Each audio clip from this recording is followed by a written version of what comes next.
Thank you very much. Thank you. This is, you guys may not know this. I actually just talked to the CDC this morning.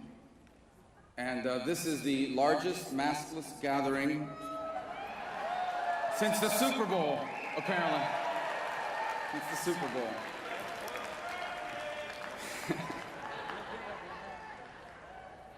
Yeah, we've had an epic number of name changes going on in America lately. A bunch of people who got named the wrong thing a few years ago, and now they're trying to change their name. But anyway, I only have 11 minutes with you, and you know, rather than write something out, I just thought I'd talk to you about something that really has been weighing on me for a very long time, and in all seriousness.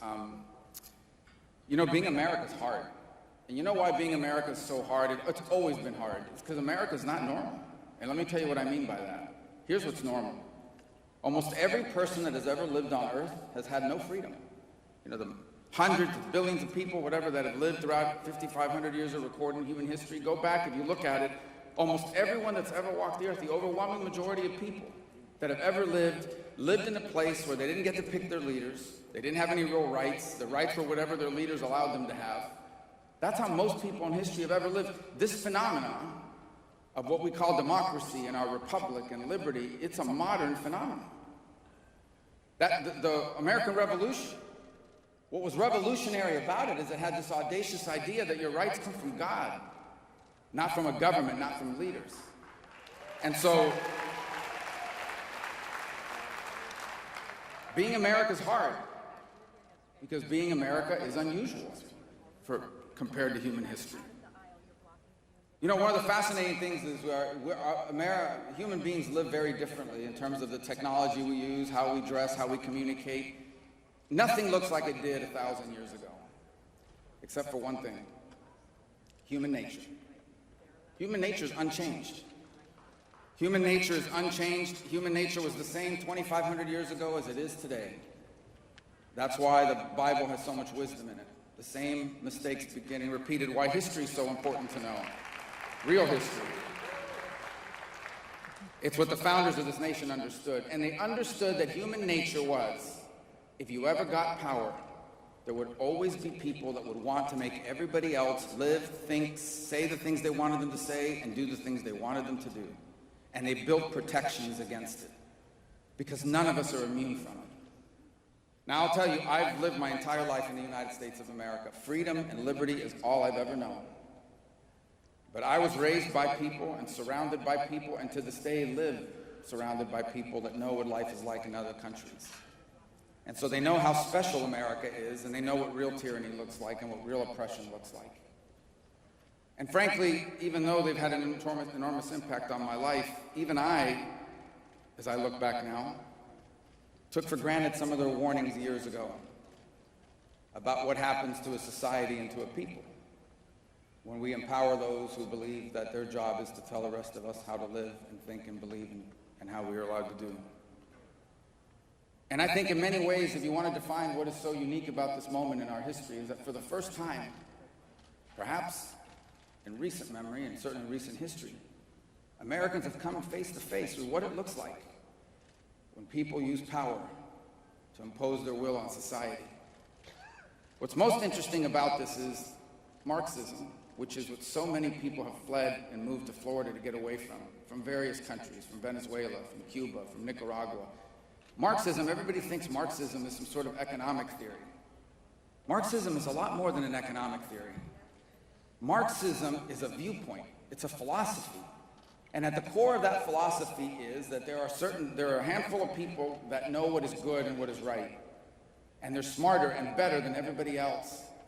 And what we need is a system that empowers them to enforce that upon everybody else. In essence, to do for you what you're not smart enough, what you're not good enough to do for yourself.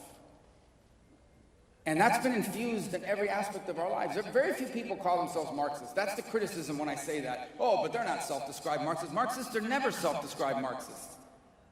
Go back and read the articles from 1956 and 57 and 58 when the New York Times sent a reporter to interview Fidel Castro. He didn't say, I'm a Marxist. You know what those articles said? This was a romantic figure with a big beard, and he wears a rosary, and he believes in God, and he's only going to be in power for a year, and then he's going to go off and, I don't know, I think they said he's going to have a farm. That's what he said. They lie. Marxists lie. And the reason why they lie is because if they told you who they were, you would never let them get where they want to get. And so they lie. I believe there are a lot of people in this country influenced by Marxism that don't even realize they're being influenced by Marxism. And it's infused every aspect of our lives and of our society. And so for the first time in my lifetime, and probably your lifetime, we have witnessed things that we had never seen in this country before. For the first time now, we started to see the building momentum behind, first of all, like there's now a speech code, right? Every single person in this room, and the overwhelming majority of people that you know, are one word away. It doesn't matter if you're 13 years old when you said it. You're one word, you're one statement, you're one retweet, you're one like away from destroying your life. There are kids in America that have had their admissions to a college revoked because of something they said or did or liked on social media when they were 14. When they were 14. But it goes beyond that. There are now certain things that you're not allowed to say on a college campus. They won't give you a permit to speak about it. They certainly wouldn't hire you to do it. And so that's the first time people have really come face to face with that reality. It's the first time when we've seen basically digital mobs descend on people and say, let's destroy this person's reputation. Let's take away their livelihood. Let's close down their business. Let's take away their voice because we don't like the approach or something they said, even if it's totally out of context. By the way, I don't understand this thing about podcasts, canceling podcasts. Of all the things you're going to cancel, okay, to listen to a podcast takes effort. Like you got to find the thing, you got to download it. It's not like some radio station that you turn the channel, somebody says something offensive, and you melt down. I'm not in favor of censoring that either. But for a podcast, it takes some work to find it. But that's beside the point. But it went further than that. Many of you perhaps come from states or lived in places where rules are really important. Rules are very important, depending on what the rule is. So for example, you have to go to a place, you go to this restaurant and they say, you got to wear a mask. But what they're saying is you got to wear a mask from the time you walk in, 5 feet till you sit down. Then you can take it. And guys, let me tell you, in March of 2020, when nobody knew what this thing was, and I thought, is it in the air? We were all our hands were chapped from the disinfectant. All right, I get it. Let's figure this thing out. I don't know what this is. But now, for the first time in American history, you now have people having to produce papers to go in somewhere, to sit somewhere, to go to the State of the Union. You got to show them I'm vaccinated. I took a test yesterday. They took my temperature, all this stuff. My point to you is, I don't want to get into all that because you're all aware of it. This is what's happening now in America, is what happens after 20 years of infusing this Marxist thought process into every aspect of our lives. And now we come face to face with it. It's the most valuable thing we have. Guys, you can always cut taxes. You can always roll back regulations. You can always elect better people. But when freedom is lost and it's eroded, it is so hard to reclaim it and to get it back.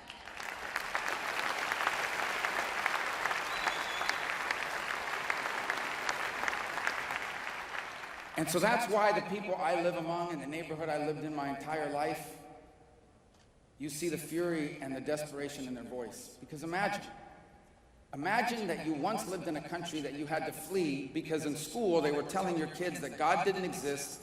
Turn your parents in if they say something against the revolution. And by the way, your parents may be arrested or even executed depending on what they did under the previous government. So you fled. And now imagine you're living in a country and some of the same things seem to be happening again. Now your kids are being told in schools things about history, about society, and about our country that simply are untrue. You react very strongly to it. The people who have lived under those systems have a warning to us. And that is that's the way it started there too. And they never stop. It's an insatiable appetite for power, and it will never, ever end. There is nothing they won't try to control. There is no aspect of your life that they won't try to influence. And if this trend continues, and I tell you this now because it's already happening all over the world, we will live to see the day where mainstream Judeo-Christian values, when excerpts out of the Bible are considered hate speech. Look, I have very limited time. We could go on forever talking about this, but I'll close with this. No matter where you stand on this Ukraine-Russia situation, what we should have done beforehand, what we should do now, the one thing I think everyone can agree upon is that the people of Ukraine are inspiring to the world. I don't know if you've watched the images in the last 48 hours, okay? You have 70-something-year-old men, elderly women, younger children taking up arms, prepared to sacrifice everything. I don't know if you heard the audio of those 13 defenders of the Snake Island where the Russian ship says, you know, surrender, this is Russian ship, surrender, and they respond, you know, in French about what the Russian ship should go do. No matter how you feel, everything, and here's what it reminds you of. It reminds you how valuable freedom and liberty is. These are people that are basically saying, we refuse to be Putin's slaves, we refuse to live under tyranny, and we're prepared to give our life and die for it. And what it reminds us of,